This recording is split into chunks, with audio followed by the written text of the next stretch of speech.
मतलब आपको ये आशंका लग रही है कि इसमें बांग्लादेश कनेक्शन भी हो सकता है। बीएन पंदिर सर, जो डेड बॉडी के पास जैसे स्कूटी की चाबी, रेनकोट, सफेद शर्ट, चाकू मिलना, ये सारी चीजें क्या बता रहा है बीएन पंदिर सर? सर जी, ये एक आउटडोर क्राइम सीन का मामला है। सो आउटडोर क्राइम सीन में जो भी आप अभी दिखा रहे हैं, जो भी पुलिस को वो मिला हुआ है, those are the obvious evidences what can be found in the outdoor crime scene. And ये जो चीज है, ये भी हमको इंडिकेट करता है कि कुछ उधर कुछ there is a struggle over there.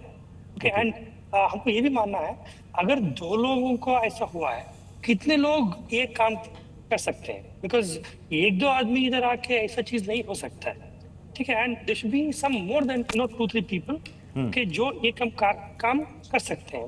And also इस मामले में ना, ये आउटडोर क्राइम सीन होगा, इसीलिए वो क्लाइमेट का भी इन्फ्लुएंस है इस केस में। Because in any climatic condition the biological evidence जो होता है वो कॉम्प्रोमाइज हो जाता है। अगर टाइम से वो हम आइडेंटिफाई ना करें या उसको उठाया ना है, so in this senses the biological evidences will go for compromised mode. हमको ये भी समझना है, अगर उस दिन उतने लोग उधर थे, पुलिस को वो टावर डंप का भी डेटा निकालना पड़ेगा कि उधर उस रेंज में कितना मोबाइल फोन्स एक्टिव था। ओके, उसके बाद में कितना फोन वो डीएक्टिवेट हुए बांग्लादेश की तरफ जो नेटवर्क दिखा रहे हैं ना, वो जितना मोबाइल फोन उस तरफ गए, वो सब टावर डंप के हिसाब से वो हम इन्वेस्टिगेट कर सकते हैं। बिल्कुल, अब मैं इस पहलू पर भी आऊंगा कि इसे ट्रेस करना क्या बहुत ही मुश्किल है, या फिर अगर चाहे तो आप लोकेट कर सकते हैं कि उस एरिया में पर्टिकुलर जहां पर डेड बॉडी बरामद हुई है, या फिर ट्रैकिंग रेंज है, वहां पर कितने मोबाइल उस वक्त एक्टिव थे, क्या बातचीत चल रही थी। लेकिन इसमें एक और एंगल है कि कुछ एक है जो गैंग वो बलि के लिए कुछ लोगों को लेकर जाता है, ऐसा भी है क्या? मैं आपको बताता हूं, मीडिया के माध्यम से जो सूचना आ रही है और जिस तरीके के परिवेश में ये बताया गया है कि वहां उनके आसपास 3 लोग और देखे गए हैं। मैं आपको बता दूं कि ये जो बांग्लादेश वाला जो हमारा सीमांत इलाका है, तंत्र मंत्र के लिए लोग यहाँ से ज़्यादा असम के अंदर घुसना पसंद करते हैं, क्योंकि ये पूरा जंगल एरिया है।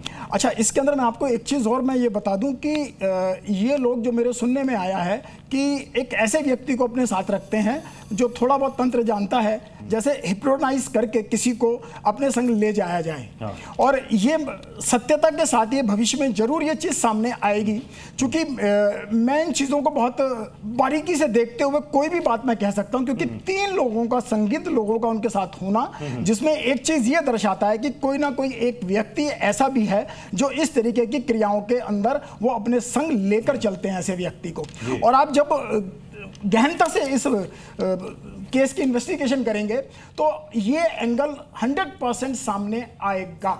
और इन्होंने केवल फीमेल को ही क्यों नहीं मारा? क्या आपके संज्ञान में ऐसे कोई मामले सामने आए कि इस इलाके से कोई गायब हुआ हो और बाद में उसकी बलि दे गई हो? हाँ, पिछले कुछ समय में इस तरीके की चीजें मेरे को सुनने में आती रही हैं, लेकिन चूंकि मेरा भ्रमण उस तरफ नहीं रहा है। जैसा तो नहीं, मतलब राजा रघुवंशी को पुरुष को मार करके महिला को ही, महिला के साथ तंत्र बहुत जबरदस्त किया जाता है। और जो अभी ये समय चल रहा है, जिस तरीके की ग्रहों की स्थिति है, उसके अंदर जरूर ये एंगल मुझे लगता है ऐसा है। और मैं आपको एक चीज और मैं बता देता हूं कि अगर यदि हम ये असम के ट्राइबल एरिया के अंदर जाएंगे हम और इससे लगती हुई सीमाओं के अंदर हम देखेंगे तो कुछ लोग जो हैं इस तरीके की हरकतों में आज भी शुमार हैं, अपने आप को कुछ ना कुछ प्रदर्शित कर देने के लिए। और विशेषकर असम का एक गांव ऐसा है, लेकिन हाँ, वहां पे ये बलि प्रथा नहीं है, वहां बलि प्रथा नहीं है, वहां कुछ चीजों को लेकर महिलाओं का इस्तेमाल किया जाता है। ये मेरे सुनने में भी आया है और ये होता रहा है।